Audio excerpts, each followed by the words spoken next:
بسم اللہ الرحمن الرحیم۔ الصلاۃ والسلام علیک یا رسول اللہ، الصلاۃ والسلام علیک یا حبیب اللہ۔ یوٹیوب چینل سے قاری محمد ریاض قریشی کا سلام۔ السلام علیکم ورحمۃ اللہ وبرکاتہ۔ پاکستان میں اور پاکستان سے باہر رہنے والوں کے لیے ہم دعا گو ہیں کہ اللہ پاک آپ کی روحانی، جسمانی، اندرونی، بیرونی بیماریاں دور فرمائے، آمین۔ حضرت غوث اعظم۔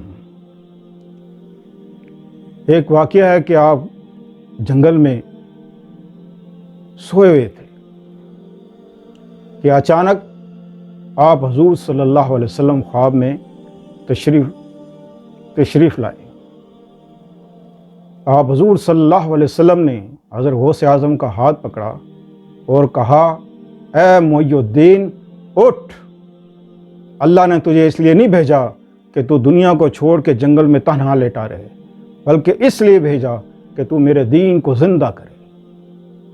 محی الدین کا جو خطاب ہے وہ آپ حضور صلی اللہ علیہ وسلم نے دیا، یعنی کہ دین کو زندہ کرنے والا، دین کو زندہ کرنے والا۔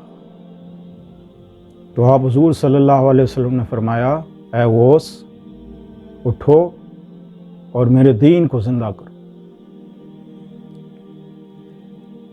حضرت غوث اعظم کے بے شمار معجزے ہیں، وہ میں بیان نہیں کر سکتا کیونکہ بہت سے لوگ اس پر پھر فتوے لگاتے ہیں۔ تو حضرت غوث اعظم کا ذاتی عمل کیا تھا؟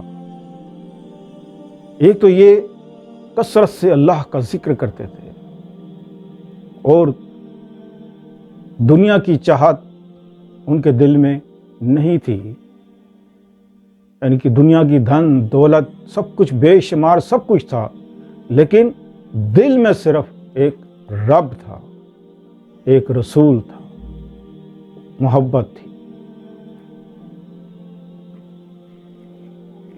اللہ تعالیٰ نے بے شمار علم عطا فرمایا، حکمت عطا فرمائی،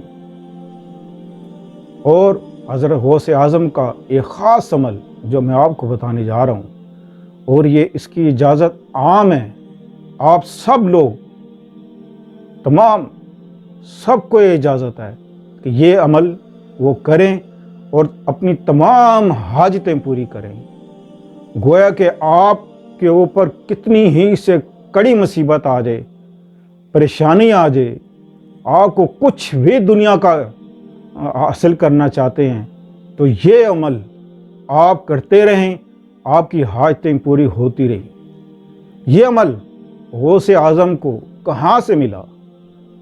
آپ حضور صلی اللہ علیہ وسلم جب بھی آپ اللہ کو مسئلہ بنتا تھا تو آپ 2 نفل پڑھتے تھے، 2 رکعت نفل پڑھتے تھے اور نفل پڑھ کے پھر دعا کرتے تھے۔ تو لہٰذا حضرت غوث اعظم نے یہی عمل، آپ حضور صلی اللہ علیہ وسلم کا یہی عمل خود بذات خود کیا تاکہ میں اس کو عام کر سکوں۔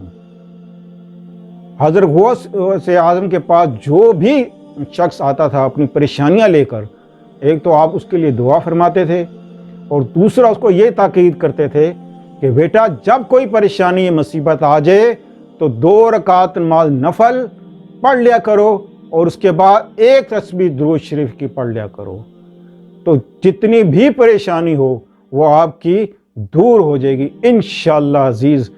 اللہ تعالیٰ کے آگے جب انسان سجدہ ریز ہوتا ہے اور اللہ سے ہم کلام ہوتا ہے، اللہ سے دعا کرتا ہے، تو پھر اللہ پاک اس کی دعا کبھی رد نہیں ہوتی، اس کی دعا کبھی رد نہیں ہوتی۔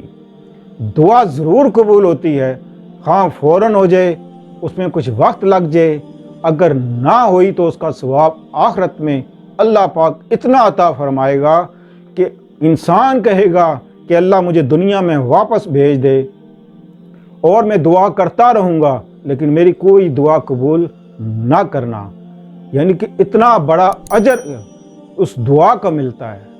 تو ہر مشکلوں کا حل جو ہے نا وہ دعا ہے۔ جب بھی آپ پریشان ہوں 2 نفل پڑھیں رات کو عشاء کی نماز کے بعد، اور اللہ کے آگے پیش ہو جائیں، انشاءاللہ عزیز آپ کی تمام مشکلیں دور ہو جائیں گی۔ اور اسی کے ساتھ وہ یہ ہے کہ آپ کمنٹس میں جائیں اور اپنے شہر کا نام لکھیں اور ہو جائیں دعاؤں میں شامل۔ اللہ